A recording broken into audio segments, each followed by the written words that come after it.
السلام عليكم ورحمة الله تعالى وبركاته.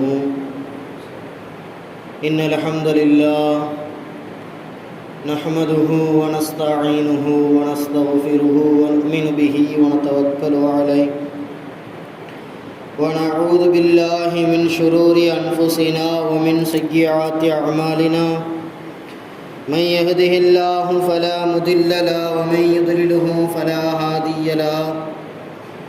ونشهد أن لا إله إلا الله وحده لا شريك له. ونشهد أن محمدا عبده ورسوله أرسله بالحق بشيرا ونذيرا وداعيا إلى الله بإذنه وسراجا منيرا. أما بعد، فقد قال الله تبارك وتعالى في القرآن العظيم وبالفرقانه المجيد بعد أعوذ بالله من الشيطان الرجيم بفضل بسم الله الرحمن الرحيم.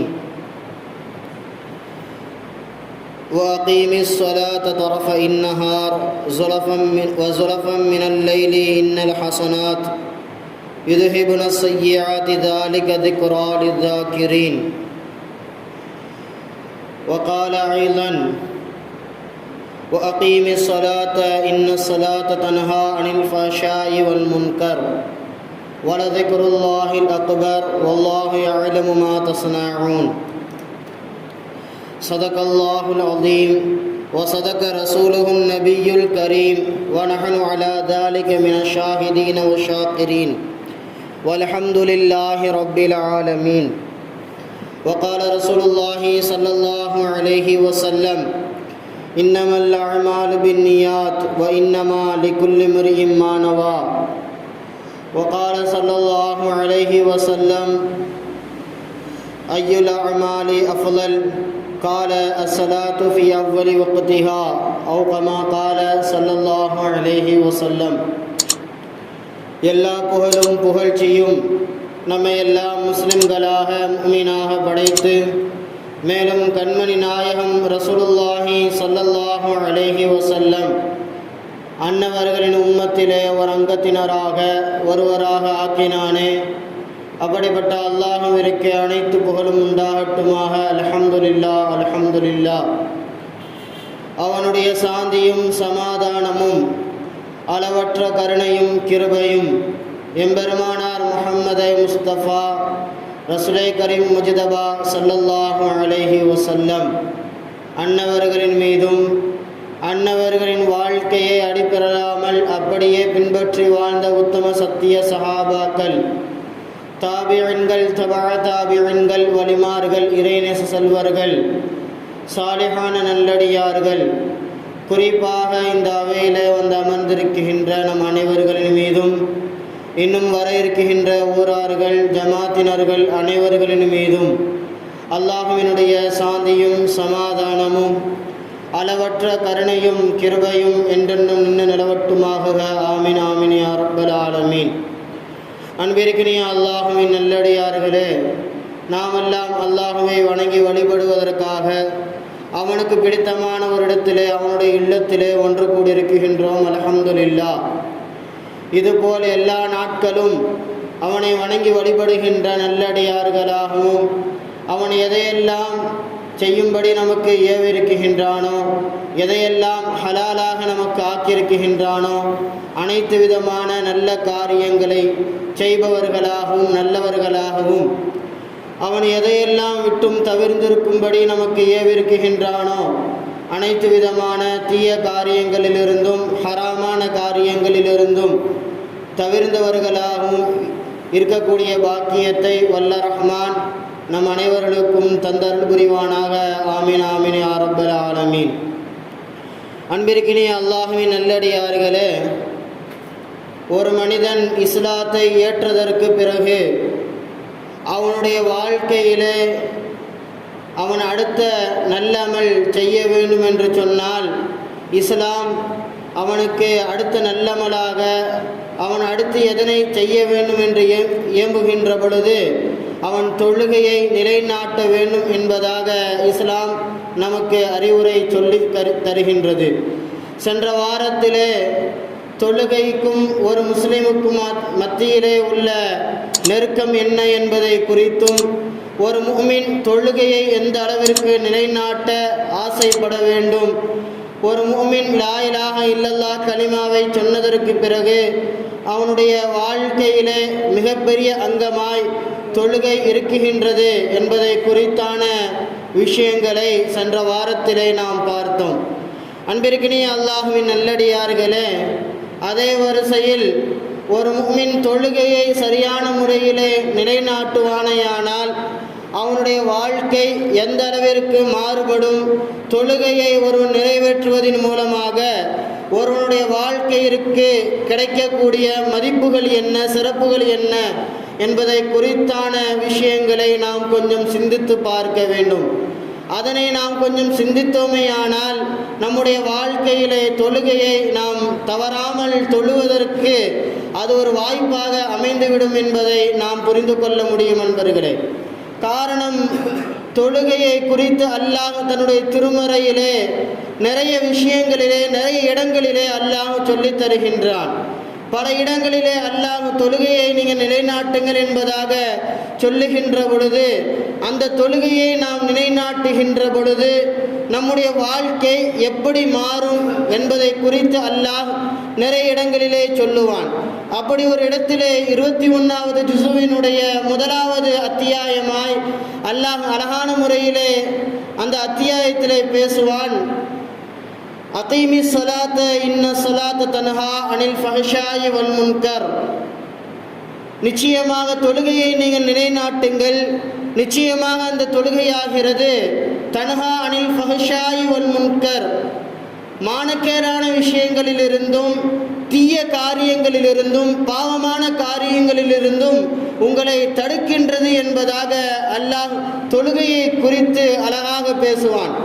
ஒரு மனிதன் தன்னுடைய வாழ்க்கையிலே தொழுகையை சரியான முறையிலே நிலைநாட்டுகின்ற பொழுது அவனிடத்திலே இருக்குகின்ற அனைத்து விதமான தீய காரியங்களிலிருந்தும் அவன் விடை பெறுகின்றான். தீய காரியங்களின் பக்கம் அவனுடைய சிந்தனை செல்லாமல் நல்ல காரியத்தின் பக்கம், நல்லவைகளின் பக்கம், நன்மையான செயல்களின் பக்கம் அவனுடைய சிந்தனை மாறுபடுகின்றது. அதனைத்தான் அல்லாஹ் சொல்லுகின்ற பொழுது, நீங்கள் தொழுகையை சரியான முறையில் நிலைநாட்டுவீர்களேயானால் நிச்சயமாக அந்த தொழுகை, முதலாவது அல்லாஹ் சொல்லுகின்றான் அகீமி ஸலா, நீங்கள் தொழுகையை நிலைநாட்டுங்கள், அந்த தொழுகையை நீங்கள் சரியான முறையிலே அதனுடைய நேரத்திலே நீங்கள் நிலைநாட்டுங்கள் என்பதாக சொல்லிவிட்டு அந்த தொழுகையினுடைய சிறப்பை அல்லாஹ் அடுத்து இயமுகின்றான். இன்ன ஸலாத், நிச்சயமாக அந்த தொழுகை தன்ஹானில் ஃபஹ்ஷாயி வல் முன்கர், மானக்கேடான தீய காரியங்களிலிருந்தும் பாவமான காரியங்களிலிருந்தும் உங்களை தடுக்கின்றது என்பதாக அல்லாஹ் தொழுகையை குறித்து அழகாக பேசுவான். அன்பிற்கினிய அல்லாஹ்வின் நல்லடியார்களே, இன்றைய காலகட்டத்திலே நம்மிடத்திலே அதிகமான பாவங்கள் அதிகமாக வந்து கொண்டே இருக்குகின்றது. ஒரு மனிதன் நன்மையை அதிகமாக செய்கின்றானா தீமையை அதிகமாக செய்கின்றானா என்று இரவு அவன் யோசித்து பார்த்தால் ஒவ்வொருவருடைய வாழ்க்கையையும் அவரவர்கள் தீர்மானித்துக் கொள்ள முடியும். நம்முடைய வாழ்க்கையில் அதிகமான பாவத்தை தான் நாம் செய்து கொண்டிருக்கின்றோம் என்பதை நாம் அறிய முடியும் நண்பர்களே. காரணம், நம்மிடத்திலே கையிலே வந்துவிட்டது ஸ்மார்ட் போன் என்பதாக, வீட்டிலே அழகான முறையிலே டிஜிட்டல் டிவிகள் வந்துவிட்டது. எந்த நிலையிலே நாம் நம்முடைய வாழ்க்கையை திரும்பி பார்த்தாலும் தேவையில்லாத காரியங்கள் தான் நம்முடைய வாழ்க்கையிலே அதிகமாக இருக்குகின்றதே தவிர நல்ல காரியத்தின் பக்கம் நம்முடைய சிந்தனைகள் செல்வதற்கான வழிகள் மிகவும் குறைவானதாக இருக்குகின்றது. அதனால் தான் சொல்லுகின்றேன், நம்முடைய வாழ்க்கையிலே நாம் எந்த திசையிலே சுற்றி பார்த்தாலும் அதிகமான தீமைகளை செய்பவர்களாகத்தான், தவறான சிந்தனைகள் உடையவர்களாகத்தான் நம்முடைய வாழ்க்கை இருக்குகின்றது நண்பர்களே. இது போன்ற தவறான காரியங்களிலிருந்தும் தீய காரியங்களிலிருந்தும் ஒருவன் நேர்மையான முறையிலே சீரானவனாக நல்லவனாக அல்லாஹ்விற்கு பிடித்த நல்லடியானாக மாற வேண்டும் என்று சொன்னால் அவனுடைய வாழ்க்கையிலே தொழுகை மிகப்பெரிய அங்கமாய் நிலைகின்றது நண்பர்களே. ஒருவன் தொழுகையை சரியான முறையிலே நிலைநாட்டுகின்ற பொழுது அவனுடைய வாழ்க்கையிலே பாவங்கள் கொஞ்சம் கொஞ்சமாக அவனுடைய வாழ்க்கையிலிருந்து பாவங்கள் நீங்கிக் கொண்டே இருக்கும். அவன் நன்மையான காரியத்தின் பக்கம் அவனுடைய சிந்தனைகள் வந்து கொண்டே இருக்கும். அதற்காகத்தான் அல்லாஹ் தன்னுடைய திருமறையிலே பல இடங்களிலே சொல்லுவான், நீங்கள் தொழுகையை நிலைநாட்டுங்கள், அந்த தொழுகை உங்களுடைய பாவத்தை குறைத்து விடுகின்றது, அந்த தொழுகை உங்களுடைய வாழ்க்கையை மாற்றுகின்றது என்பதாக அல்லாஹ் திருமறையிலே நிறைய இடங்களிலே சொல்லி காட்டுவான். அருமை நாயகம் ஸல்லல்லாஹு அலைஹி வஸல்லம் அன்னவர்கள் ஒரு முறை அருமை சஹாபாக்களுடன் இருப்பார்கள். சஹாபாக்களை பார்த்து நாயகம் அழகாக கேட்பார்கள், ஒரு மனிதர் வீட்டின் முன்னால் ஒரு ஆறு ஓடுகின்றது. ஒரு மனிதருக்கு வீட்டிற்கு முன்னால் ஒரு தண்ணீர் நிறைந்த ஆறு ஓடுகின்றது. அந்த ஆற்றிலே அந்த மனிதன் ஒரு நாளைக்கு 5 முறை குளித்து எழுந்தால் அவனுடைய உடல் எப்படி இருக்கும் என்பதாக அருமை நாயகம் ஸல்லல்லாஹு அலைஹி வஸல்லம் அன்னவர்கள் அருமை சஹாபாக்களிடத்திலே கேட்பார்கள். சஹாபா பெருமக்கள் சொல்லுவார்கள், யா ரசூலல்லாஹ், அப்படி ஒரு மனிதர் ஒரு நாளைக்கு 5 முறை குளிப்பாரையானால் அவர் மிகவும் பரிசுத்தமானாக, அவருடைய உடலிலே சிறிதேனும் அழுக்குகள் இல்லாது பரிசுத்தமானாக அவர் இருப்பார் என்பதாக அருமை சஹாபாக்கள் சொல்லுகின்ற பொழுது அருமை நாயகம் ஸல்லல்லாஹு அலைஹி வஸல்லம் அவர்கள் சொல்லுவார்கள், ஒரு மனிதன் தன்னுடைய வாழ்க்கையிலே அவனுக்கு கடமையாக ஆக்கப்பட்ட அந்த 5 வக்து தொழுகைகளை சரியான முறையிலே அந்த நேரத்திலே தொழுது வருவானேயானால் அவன் உள்ள பரிசுத்தமானாக, அவனுடைய உள்ளம் பரிசுத்தமிக்கதாக, அவன் நல்லவனாக, அவனிடத்திலே தீய காரியங்கள் இல்லாத பரிசுத்தமானாக அவன் மாறிவிடுகின்றான் என்பதாக அருமை நாயகம் ஸல்லல்லாஹு அலைஹி வஸல்லம் அவர்கள் அழகாக எடுத்துரைப்பார்கள். அன்பிற்கினே அல்லாஹ்வின் நல்லடியார்களே, தொழுகை நம்முடைய வாழ்க்கையின் பரிசுத்தம் மாத்திரமல்ல, நம்முடைய உள்ளத்தினுடைய பரிசுத்தமும் தொழுகை தான். நம்முடைய உள்ளம் இன்று பலவிதமான ஃபசாதுகளை பேசி திரிகின்றது. அடுத்தவன் நல்ல இருந்தால் நம்முடைய உள்ளத்திற்கு கொஞ்சம் அவனை குறித்தான ஃபசாதுகள், பொறாமைகள் வந்துவிடுகின்றது. உள்ளம் சரியான முறையிலே இருக்கவில்லை, உள்ளத்திலே பாவங்கள் நிகழ்கின்றது. அந்த உள்ளம் பாவத்தை தூண்டுவதன் மூலமாக நம்முடைய வாழ்க்கையிலும் பாவங்கள் அதிகமாக நிலைத்து விடுகின்றது. அன்பிற்கினிய அல்லாஹ்வின் நல்லடியார்களே, உள்ளத்திற்கும் உடலிற்கும் நம்முடைய வாழ்க்கை இருக்கும் அனைத்திற்குமான பரிசுத்தத்தை அருமை நாயகம் ஸல்லல்லாஹு அலைஹி வஸல்லம் அவர்கள் தொழுகையின் மூலமாக நமக்கு கற்றுத் தருகின்றார்கள். ஒரு மனிதன் தொழுகையை சரியான முறையிலே நிலைநாட்டுகின்ற பொழுது அவனிடத்திலே பாவங்கள் கொஞ்சம் கொஞ்சமாக குறைகின்றது. அவனுடைய உள்ளம் பரிசுத்தமாக ஆகின்றது. அவனுடைய உள்ளத்திலே இருக்குகின்ற ஃபசாதுகள், பொறாமைகள், குழப்பங்கள் அனைத்திற்கும் ஒரு தீர்வை அல்லாஹ் அந்த தொழுகையின் மூலமாக தருகின்றான். அருமை நாயகம் ஸல்லல்லாஹு அலைஹி வஸல்லம் அவர்கள் எந்த ஒரு குழப்பமான காலகட்டத்திலும் அருமை நாயகம் ஸல்லல்லாஹு அலைஹி வஸல்லம் அவர்கள் தொழுகையை நிலைநாட்டுவார்கள். எந்த ஒரு குழப்பமான காலகட்டமாக இருந்தாலும் தன்னுடைய உள்ளம் சரியான முறையில் இல்லை என்று சொன்னால் அருமை நாயகம் ஸல்லல்லாஹு அலைஹி வஸல்லம் அவர்கள் தக்பீர் கட்டி 2 ரகாத்துகளை தொழுதுவிட்டு அந்த விஷயத்தில் யோசிப்பார்கள். அதனால் தான் பெரியார்கள் நமக்கு சொல்லித் தருவார்கள், ஏதாவது ஒரு காரியத்திலே நமக்கு நம்முடைய உள்ளம் தடுமாறுகின்றது என்று சொன்னால், ஏதாவது ஒரு காரியத்தை நாம் செய்ய ஆரம்பிக்கின்ற பொழுது இந்த காரியத்தை செய்தால் நமக்கு நல்லது நடக்குமா தீயது நடக்குமா என்கின்ற சந்தேகத்திலே ஒருவன் இருக்குகின்ற பொழுது அவனுடைய அந்த சந்தேகத்தை சரியான முறையில் அவன் தீர்மானித்துக் கொள்ள வேண்டும் என்று சொன்னால் முதலில் அவன் 2 ரகாத்துகள் தொழுது ரப்பிடத்திலே அந்த காரியத்திற்காக அவன் 2 ரகாத்துகள் தொழுது தன்னுடைய ரப்பிடத்திலே அவன் இறைஞ்சுவானையானால் அந்த காரியத்திலிருந்து அவனுக்கு அல்லாஹ்வின் புறத்திலிருந்து உதவி செய்யப்படும் என்பதாக பெரியார்கள் நமக்கு அழகான முறையில் சொல்லித் தருவார்கள். அன்பிற்கினிய அல்லாஹ்வின் நல்லடியார்களே, தொழுகை இதைத்தான் நமக்கு கற்றுத் தருகின்றது. நம்முடைய வாழ்க்கையினுடைய பரிசுத்தம், நம்முடைய வாழ்க்கையினுடைய வெற்றி எதிலே எடுத்துக்கொண்டாலும் நாம் தொழுகையை சரியான முறையிலே நிலைநாட்டுகின்ற பொழுது அனைத்து விதமான வெற்றிகளையும் அனைத்து விதமான நல்லவர்களாக அல்லாஹ்விற்கு பிடித்த அடியாராக நம்மை தொழுகை மாற்றிவிடும் என்பர்களே.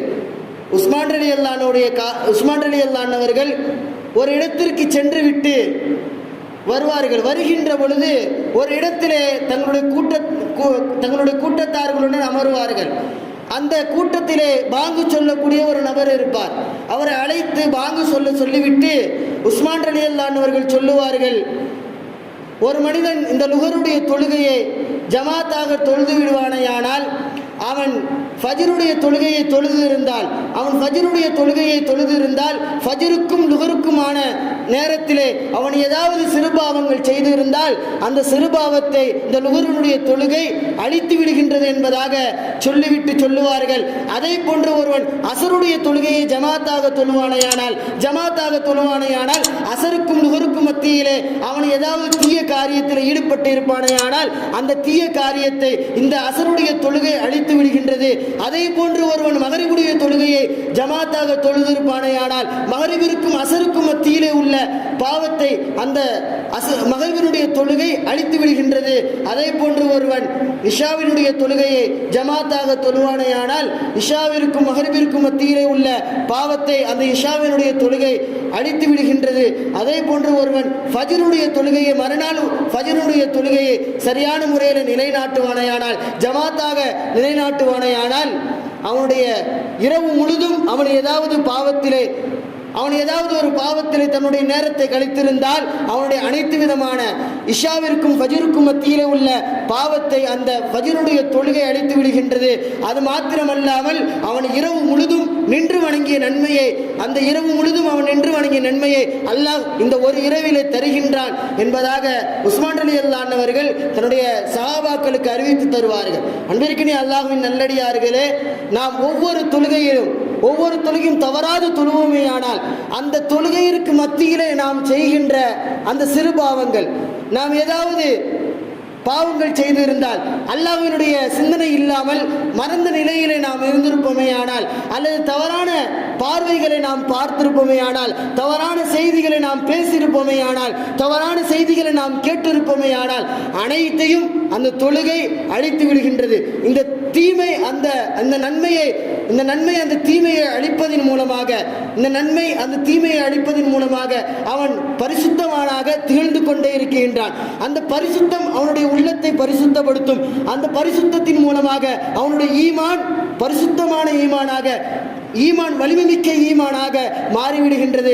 எனவே தான் அருமை நாயகம் சொல்லுவார்கள், ஒரு காபிருக்கும் ஒரு முஸ்லிமுக்கும் மத்தியிலே உள்ள வித்தியாசம் தொழுகை என்பதாக சொன்னார்கள். காரணம் என்ன என்பதாக இப்பொழுது உங்களுக்கு புரியும். ஒரு மனிதனிடத்திலே தொழுகை இல்லாது இருப்பானையானால் தீமை கொஞ்சம் கொஞ்சமாக சேரும். இந்த சிகரெட்டினுடைய புகைப்படத்தை எல்லாம் விளம்பரம் செய்கின்ற பொழுது அழகாக விளம்பரம் செய்வார்கள். உள்ளத்திலே அந்த புகை செல்ல செல்ல கொஞ்சம் கொஞ்சமாக அந்த உள்ளத்தினுடைய அந்த நிலை மாறுபட்டு கருப்பாக ஆகி அதன் மூலமாக கேன்சர் போன்ற வியாதிகள் ஏற்பட்டு அவனுடைய வாழ்க்கை சீரழிகின்றது. இதே போன்றுதான் ஈமானிலே குறைகள் ஏற்பட அது போன்று தீமைகள் நம்முடைய வாழ்க்கையில் ஏற்பட ஈமானுடைய ஒளியை அந்த தீமை அழித்து விடுகின்றது. இப்போ நம்முடைய வாழ்க்கையிலே தொழுகையை நாம் நிறைவேற்றுமையானால் நல்ல காரியத்தை அல்லாஹ் சொன்ன அடிப்படையிலே நம்முடைய வாழ்க்கை மாறுமையானால் இந்த நன்மை நாம் செய்த அந்த தீமையை அழித்துவிடும். இப்போ மறுபடியும் அவருடைய ஈமான் புதுப்பிக்கக்கூடிய ஒரு நிலையிலே நல்ல ஒரு நிலையிலே அவருடைய ஈமான் ஆகிவிடும். இப்போ ஈமான் பரிசுத்தமாக ஆக அவருடைய வாழ்க்கை பரிசுத்த வாழ்க்கையாக நல்ல வாழ்க்கையாக ஆகிவிடும். அதனால் தான் அருமை நாயகம் சொல்லுவார்கள், ஒருவன் காபிருக்கும் மூமினுக்கும் உள்ள வித்தியாசம் அவனுடைய தொழுகை என்பதாக சொன்னார்கள். நாம் தொழுகையை சரியான முறையிலே நாம் நிறைவேற்றுகின்ற பொழுது நம்முடைய உள்ளம் பரிசுத்த ஈமானுடையவர்களாக அல்லாஹ்வினுடைய சிந்தனை உடையவர்களாக நாம் மாறிக்கொண்டே வருவோம். அதை நம்மிடத்தில் தொழுகை இல்லை என்று சொன்னால், நல்ல சிந்தனைகள் இல்லை என்று சொன்னால் நாம் செய்கின்ற பாவம் நம்முடைய ஈமானை அழித்துவிடும். அந்த ஈமானை அழிப்பதன் மூலமாக நம்மிடத்தில் பாவங்கள் அதிகமாகுவதன் மூலமாக நாம் காஃபிருடைய அந்தஸ்திலே நம்முடைய வாழ்க்கை மாறிவிடும். பேரில் மாத்திரம் முஸ்லிம்களாக இருந்து கொண்டு தன்னுடைய வாழ்க்கையிலே ஈமானுடைய சிந்தனைகளிலே ஈமானிய வாழ்க்கையிலே இஸ்லாத்தினுடைய வாழ்க்கையிலே நாம் சிந்திக்குகின்ற பொழுது அவர் காபிராகத்தான் வாழ்ந்து வருகின்றார் என்பதற்கு இந்த ஹதீதுகள் நமக்கு எடுத்துக்காட்டாக இருக்கின்றது. அன்பிற்கினே அல்லாஹ்வின் நல்லடியார்களே, தொழுகை ஒரு முஸ்லிமிற்கு ஒரு முஃமினுக்கு எந்த அளவிற்கு உகந்ததாக இருக்குகின்றது என்பதை நாம் நிறைய ஹதீதுகளிலே பார்க்கலாம். ஒருவன் சரியான முறையில் தொழுகையை நிலைநாட்டுகின்ற பொழுது அவனிடத்திலே பாவங்கள் குறையும். அவனுடைய வாழ்க்கையை அல்லாஹ் மாற்றி தருவான். ஒவ்வொரு தொழுகையிற்கும் அல்லாஹ் ஒரு சிறப்பையும் வைத்திருக்கின்றான். சாதாரணமாக தொழுகையை நாம் நினைத்துவிடக்கூடாது. நம்முடைய பாவங்களை அழித்து நம்மை எப்படி முஸ்லீமாக ஈமானுடையவராக தொழுகை மாற்றுகின்றதோ அதே போன்று நம்முடைய வாழ்க்கையிலும் தொழுகை ஒரு ஒளியாக அமையும். அதனால்தான் தொழுகையை நாம் சரியான முறையில் நிறைவேற்றுகின்ற பொழுது ரிஸ்க் விஸ்திரங்கள், நம்முடைய தேவைகள் எல்லாம் சரியான முறையில் நிறைவேறும்.